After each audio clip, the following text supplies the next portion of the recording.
loha hevitra voizin'ny firenena mikambana amin'ity taontiny hoe unis contre la corruption, adika hoe ny rehetra miara-miady amin'ny kolikoly.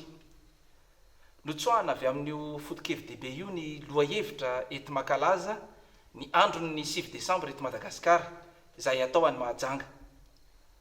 Mifototra amin'ny fampandraisana anjara sy andraikitra ny olo-pirenena tsirairay mba hitompo ny ady amin'ny kolikoly ny hetsika rehetra sy ny asa ataontsika manomboka izao. Ahatsapa ny tsirairay fa tompon'ny ady amin'ny kolikoly.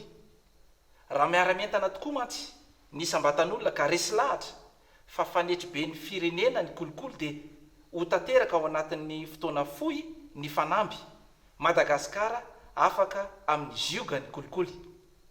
Izay no antony safidianantsika ny loha hevitra ety manamarika ity andro iraisam-pirenena ity manao hoe olo-pirenena mandray andraikitra miara-mientana andresy ny kolikoly.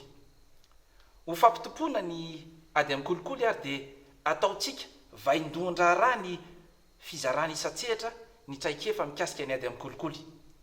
Raha eo amin'ny fanabeazana ankoatran'ny efa nampidirana tao anatin'ny taranjam-pianarana ny ady amin'ny kolikoly dia irosoana manomboka izao ny fampandraisana anjara ny olobe tohiteny sy ny mpitarika sokajin'olona maro samihafa. Hitondra ny anjara birikiny izy ireo hivohy ny fandavana ny fahalovana eny anivon'ny fiarahamonina. Eo amin'ny fisorohana dia mafisina hatrany ny fahaiza-manao ny mpisehatra eny anivon'ny toeram-piasana isan-tsokajiny mba hananan'izy ireo fitaovana mahomby enti-mampiena ny trangana kolikoly. Eo amin'ny fampiarana ny lalàna dia ny fampitompoana ny ady amin'ny kolikoly misarika atsika hampandray anjara ireo rafitra rehetra misahana amin'ny fandikan-dalàna toy ny zandarmaria, ny polisy, ny rano sy ny ala, ny tahirim-bolam-panjakana, ny rafitra mpitsirika sy mpanara-maso isan-tsokajiny ary tsy adino ny fitsarana izay tompony teny farany amin'ny famaizana. Miray feo ireo rehetra ireo mba hamongotra ny tsy maty manota. Raha toa mantsy ireo fepetra ireo ka miara-mientana ny sambatan'olona sy ny isan-tsehatra dia hisy vokatra tsara ary hipaka eo amin'ny andavanandrontsika ny ezaka fampitompoana ny ady amin'ny kolikoly.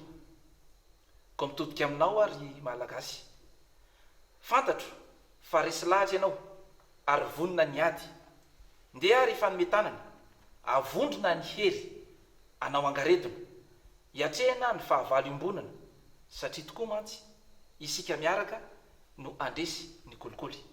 Makasitraka tompoko lahy, makatelina tompoko vavy.